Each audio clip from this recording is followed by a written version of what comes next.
Hello friends, welcome to real life story. और आज की कहानी है ससुर जी की सच्चाई। बहुत अच्छी कहानी है, पूरी देखिएगा और कहानी अच्छी लगे तो इसे लाइक ज़रूर कीजिएगा। तुहिना बचपन से ही बहुत मुंहफट थी। कोई एक बात बोलता तो वे दो सुना देती थी।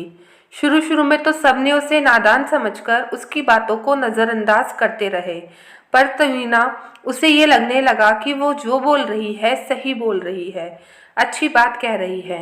बड़े होते होते उसकी ये आदत बनी ही रही। उसने अपनी इस आदत को थोड़ा भी नहीं बदला। उसके घरवाले भी उसकी इस आदत से परेशान रहने लगे।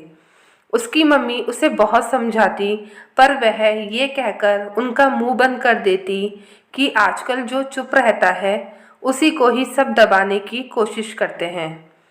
अपने हक के लिए बोलना मम्मी कहाँ गलत है।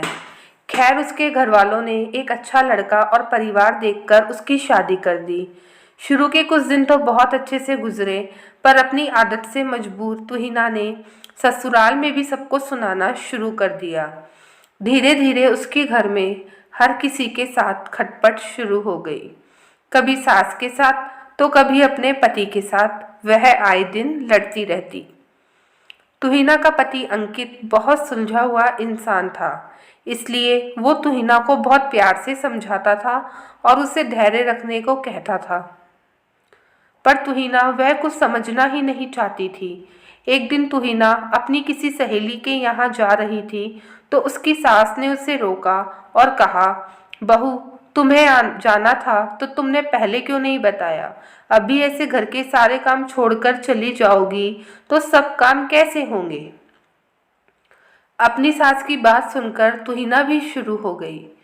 हाँ मम्मी जी, मैं तो इसीलिए तो इस घर में हूँ ना। मैं इस घर की बहू थोड़ी ना हूँ, मैं तो इस घर की नौकरानी हूँ।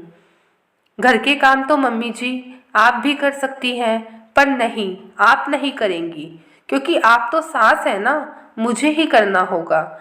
मेरी खुशी आपको कहाँ बर्दाश्त होती है? बात बढ़ने लगी तो तुहिना के पति ने बीच बचाव करना चाहा, पर तुहिना ने उनकी बात काट कर कहा, आप तो चुप ही रहिए। आपके लिए आपके घर वाले ही सही हैं और मैं गलत। अगर आपका और आपके घर वालों का मुझसे नहीं बन रहा तो अच्छा होगा कि आप मुझसे तलाक ले लें। कम से कम मुझे भी ये रोज रोज के झगड़ों से तो छुटकारा मिलेगा।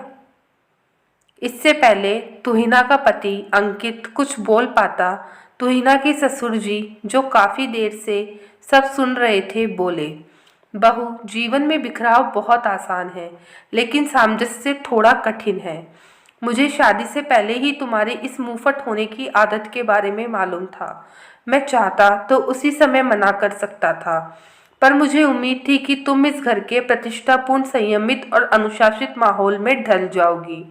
बहू, तलाक शब्द कहना कितना आसान है, लेकिन इसका तुम दोनों के व्यक्तित्व, जीवन, सामाजिक परिवेश और बच्चों पर क्या असर पड़ेगा, ये कभी सोचा है तुमने?